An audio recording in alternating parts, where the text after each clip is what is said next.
تو وَأَنفِقُوا مِمَّا رَزَقْنَاكُمْ، اور رزق کا لفظ جو ہے قرآن مجید کی اصطلاح میں صرف مال کے لیے نہیں آتا. جو بھی کچھ اللہ نے ہمیں دیا ہے وہ اللہ کا رزق ہے جو اس نے ہمیں عطا فرمایا. اولاد بھی رزق ہے، مال بھی رزق ہے، اور جو چیزیں ہمارے اندر رکھی ہوئی ہیں وہ بھی رزق ہے. وَأَنفِقُوا مِمَّا رَزَقْنَاكُمْ مِن قَبْلِ أَن يَأْتِيَ أَحَدَكُمُ الْمَوْتُ، اس سے پہلے کہ تم میں سے کسی شخص کی موت کا وقت آ جائے اور موت آن کھڑی ہو. من قبل ان یاتی احدکم الموت فیقول، پھر اس وقت وہ کہے گا رب لولا اخرتنی الی اجل قریب، پروردگار کیوں نہ تو ذرا مؤخر کر دے اس موت کو مجھ سے تھوڑی سی دیر کے لیے. فاصدق واکن من الصالحین، پھر میں سب صدقہ کر دوں گا، سارا تیری راہ میں خرچ کر دوں گا، کچھ نہیں بچاؤں گا اور صالح بن جاؤں گا. ظاہر بات ہے جب آدمی دیکھ رہا ہے کہ میرا تو اب یہاں سے کوچ ہے تو یہ مال تو رہ جائے گا تو وارثوں کے لیے رہ جائے گا، میرا تو نہیں. لہٰذا اس وقت وہ تیار ہو جائے گا کہ اگر ذرا مہلت مل جائے. موت سے پہلے اسے خیال نہیں آئے گا. موت سے پہلے تو وہی لفظ جو سورہ تکاثر میں آیا، الہاکم التکاثر، وہی الہا لا تلہکم اموالکم ولا اولادکم، وہی لفظ ہے الہاکم التکاثر. تمہیں غافل کیے رکھتی ہے محتاج کی طرف، اور مال اور مال اور مال اور مال. اتنی دولت ہے کہ 10 پشتوں کے لیے کافی ہے، لیکن مزید کا ہوکا پڑا ہوا ہے، مزید ملے مزید ملے مزید ملے.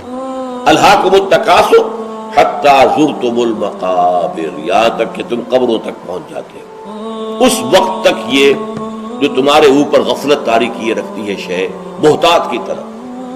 تو وہی یہاں پر فرمایا لا تلہکم اموالکم ولا اولادکم عن ذکر اللہ ومن یفعل ذلک فاولئک هم الخاسرون. وانفقوا مما رزقناکم من قبل ان یاتی احدکم الموت فیقول رب لولا اخرتنی الی اجل قریب، اے اللہ کیوں نہ تو ذرا تھوڑی دیر کے لیے مؤخر کر دے میرے اس وقت کو، اس موت کو. فاصدق، میں سب صدقے میں دے دوں گا، خیرات کر دوں گا، تیرے دین کے لیے لگا دوں گا. واکن من الصالحین، اور میں تیرے صالحین میں سے ہو جاؤں گا، صالح بندوں میں سے ہو جاؤں گا. لیکن اللہ کا تبصرہ کیا ہے؟ وَلَن يُؤَخِّرَ اللَّهُ نَفْسًا إِذَا جَاءَ أَجَلُهَا، ہرگز اللہ مؤخر نہیں کرے گا کسی کے وقت کو. وہ اجل جب آ گئی، اجل معین، وہ موت کا وقت جو اللہ کے علم میں معین ہے ہر شخص کے لیے. وَلَن يُؤَخِّرَ اللَّهُ نَفْسًا إِذَا جَاءَ أَجَلُهَا، جب اس کی وہ اجل آ جائے گی تو اللہ تعالیٰ ہرگز ہرگز ہرگز کسی کے لیے، یہ لام اور نون کے ساتھ جو نفی آتی ہے یہ انتہائی تاکیدی ہوتی ہے، انتہائی تاکید. وَلَن يُؤَخِّرَ اللَّهُ، ہرگز ہرگز ہرگز اللہ مؤخر نہیں کرے گا کسی کے موت کے وقت کو جبکہ وہ آ جائے.